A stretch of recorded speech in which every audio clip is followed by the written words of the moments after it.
अपने शोध के दौरान एक समुद्री जीव विज्ञानी ने पानी से भरे एक बड़े टैंक में शार्क को डाला। कुछ देर बाद उसने उसमें कुछ चारा मछलियां डाल दी।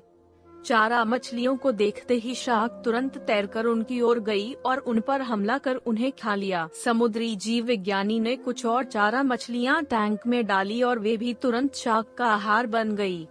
अब समुद्री जीव विज्ञानी ने एक कांच का मजबूत पारदर्शी टुकड़ा उस टैंक के बीचों बीच डाल दिया। अब टैंक दो भागों में बंट चुका था। एक भाग में शार्क थी, दूसरे भाग में उसने कुछ चारा मछली डाल दी। विभाजक पारदर्शी कांच से शार्क चारा मछलियां को देख सकती थी। चारा मछलियों के देख शार्क फिर से उन पर हमला करने के लिए उस ओर तैरी, लेकिन कांच के विभाजक टुकड़े से टकरा कर रह गई। उसने फिर से कोशिश की, लेकिन कांच के टुकड़े के कारण वह चारा मछलियों तक नहीं पहुंच सकी। शार्क ने दर्जनों बार पूरी आक्रामकता के साथ चारा मछलियों पर हमला करने की कोशिश की, लेकिन बीच में कांच का टुकड़ा आ जाने के कारण वह सफल रही। कई दिनों तक शार्क उन कांच के विभाजक के पार जाने का प्रयास करती रही, लेकिन सफल न हो सकी। अंततः थक हार कर उसने एक दिन हमला करना छोड़ दिया और टैंक के अपने भाग में रहने लगी।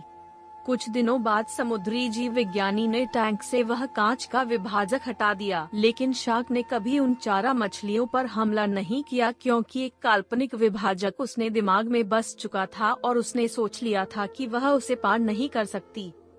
सीख: जीवन में असफलता का सामना करते करते कई बार हम अंदर से टूट जाते हैं और हार मान लेते हैं। हम सोच लेते हैं कि अब चाहे कितनी भी कोशिश कर लें, सफलता हासिल करना नामुमकिन है, और उसके बाद हम कभी कोशिश ही नहीं करते, जबकि सफलता प्राप्ति के लिए अनवरत प्रयास आवश्यक है। परिस्थितियां बदलती रहती हैं, इसलिए अतीत की असफलता को दिमाग पर हावी न होने दें और पूरी लगन से फिर मेहनत करें। सफलता आपके कदम चूमेगी। दोस्तों, ऐसी ही कहानियाँ हर रोज सुनने के लिए राधा की आवाज चैनल को जरूर सब्सक्राइब करें।